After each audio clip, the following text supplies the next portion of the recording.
বন্ধু, নামাজের কথা মনে আছে তো? আল্লাহর ইবাদত করো, কারণ জাহান্নাম বড়ই কঠিন জায়গা। হে দাদুরা, আসসালামু আলাইকুম। কেমন আছো তোমরা? আশা করি ভালো আছো। আমি আল্লাহর রহমতে অনেক ভালো আছি। তো আজকে অনেকদিন পর আমার মনটা অনেকদিন ধরে খারাপ, তো ভাবলাম আমি রাস্তায় অসহায় মানুষের মুখে হাসি ফুটাই। হাসি ফুটাতে পারলেই আমার মনটা ভালো হয়ে যায়, কারণ অসহায় মানুষদের আমি খুবই ভালোবাসি। তাদের মুখে হাসি দেখলে আমার অনেক ভালো লাগে, আমার মনটা ভালো হয়ে যায়। তো আজকে আমি বাইকটা নিয়ে বের হয়েছি।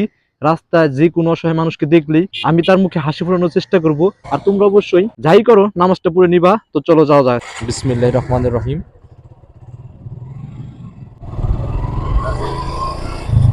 তো এর আগে আমি একজনকে খুঁজছি, পাই নাই। তোমার খুঁজতে যায়, দেখি আজকে কি হয়।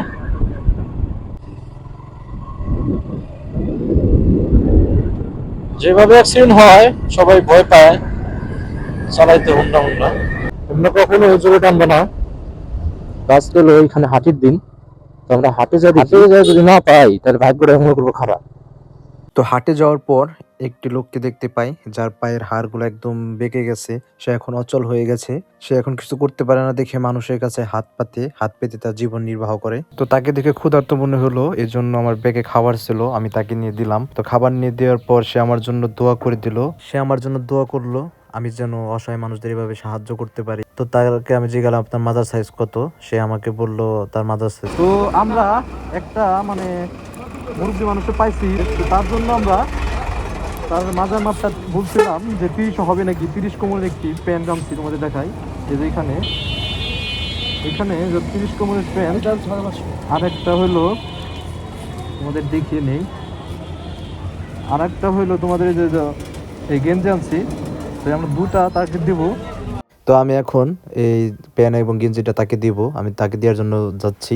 তো সরি, মাইক্রোফোনের সমস্যার জন্য ভয়েস ওঠে নাই। তো দেখো আমি এই যে সামনে লোকটা বসে রয়েছে সামনে, তো তাকে আমি প্রথমে সালাম দিই, তার সাথে কথা বলি। তো কথা বলার পরে তাকে জিগাই যে আপনার যে পায়ের সমস্যাটা হয়েছে এটা কি জন্মগত?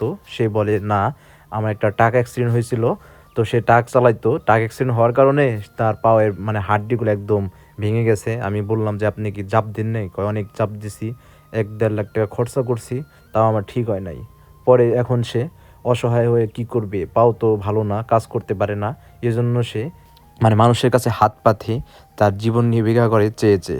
তো দেখো তার পায়ের অবস্থাটা দেখো, পায়ের অবস্থা দেখে ভয় লাগতেছে, হাড্ডিগুলো একদম ভেঙে চুরে গেছে। এরপর তাকে বলি আপনার জন্য প্যান্ট আনছি, প্যান্ট এবং গেঞ্জি আমি বের করে আপনাকে দিচ্ছি।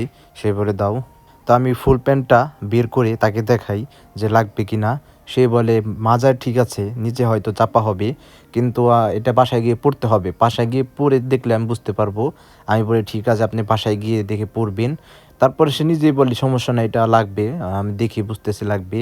তারপর আমি তাকে গেঞ্জিটা দিই, গেঞ্জিটা দিয়ে বলি এটা তো আমার মাপের কিনছি, আপনার কি লাগবে? বলে হ্যাঁ লাগবে, সমস্যা নাই, তোমার মাপেরটা যেহেতু আমার লাগবে। তো তারপর সে আমাকে বলে অনেক ধন্যবাদ তোমাকে এইগুলো দেওয়ার জন্য। তারপর সে ব্যাগে ভরে, শপিং ব্যাগে। আমি বলি যে আপনার যে পায়ের অবস্থা, আপনি কি ফুল প্যান্ট পরতে পারবেন? সে বলে হ্যাঁ পরতে পারবো। পরে পিচ্ছিটা এসে দেখতেছে, পরে বললাম দেখো কি অবস্থা হয়েছে তার, আগে কিন্তু সে ভালো ছিল। তো তারপর আমি হাত ধরে বলি, তো আপনাকে এই পোশাক দেওয়ার মাত্র আমার একটি উদ্দেশ্য, আপনি শুধু নামাজ পড়বেন, 5 ওয়াক্ত নামাজ পড়বেন, তাই আমার হইব, আর কিছু লাগবো না। তো সে বলে আমি নামাজ পড়ি, আমি চরমনে হুজুরের ভক্ত।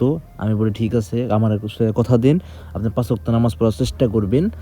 তো পরে সে বললো যে হ্যাঁ আমি নামাজ পড়ার চেষ্টা করবো, 5 ওয়াক্ত নামাজ এমনি পড়ে সে। তো তার সাথে কথা বলা শেষে আমি তার সাথে হ্যান্ডশেক করি, বলি এখন আমি যাই। বলে ঠিক আছে যাও, দেখে শুনে যাও। পরে আমি তাকে বলি কাকা তাহলে যাই, বলে আপনি 5 ওয়াক্ত নামাজ পড়েন ঠিক মতো। হ্যাঁ ঠিক আছে। পরে সে বলে ঠিক আছে। তো এখন আমার অনেক ভালো লাগতেছে, আমি তার মুখে হাসি ফুটাইতে পারছি, আমার মনটা একটু হালকা হয়েছে। তো আমি তাকে বললাম নামাজ পড়তে, সে নামাজও পড়বে, ভালো লাগলো। তো তোমরাও বন্ধুরা নামাজ পড়বা, ঠিক মতো নামাজ পড়বা, আল্লাহর ইবাদত করবা, কারণ দুনিয়াটা 2 দিনের, বুঝছো। আর আমার এই ভিডিওটা যারা দেখতেছো, ভিডিওতে একটা লাইক মাইরে দিও, আর চ্যানেলটা সাবস্ক্রাইব করে রাখো। আর তোমাদের কাছে ভিডিওটা কেমন লাগলো, এই মানুষটাকে দেখে কতটা কষ্ট লাগছে তোমরা কমেন্ট করে জানাও। তো পরবর্তী ভিডিওতে মিলবো, আজকের মতো আসসালামু আলাইকুম।